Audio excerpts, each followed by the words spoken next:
இப்பொழுது அதிமுக ஒரு தூய்மையான இயக்கமாக, எவருக்கும் அஞ்சாம இருக்கின்ற இயக்கமாக, எத்தனை சோதனை வந்தாலும் அத்தனை சோதனைகளை வென்று இன்றைக்கு தமிழகத்திலே ஒரு வலிமையான இயக்கம் அதிமுக இயக்கம்.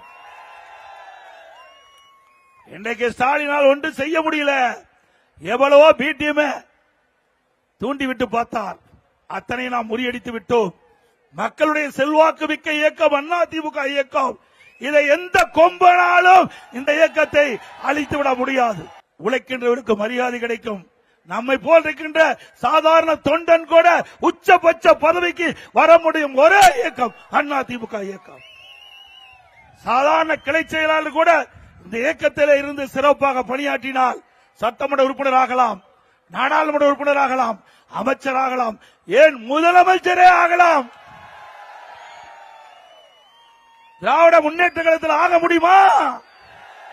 திரு கருணாநிதி குடும்பத்தில் பிறந்தா கட்சியில தலைவராகலாம்.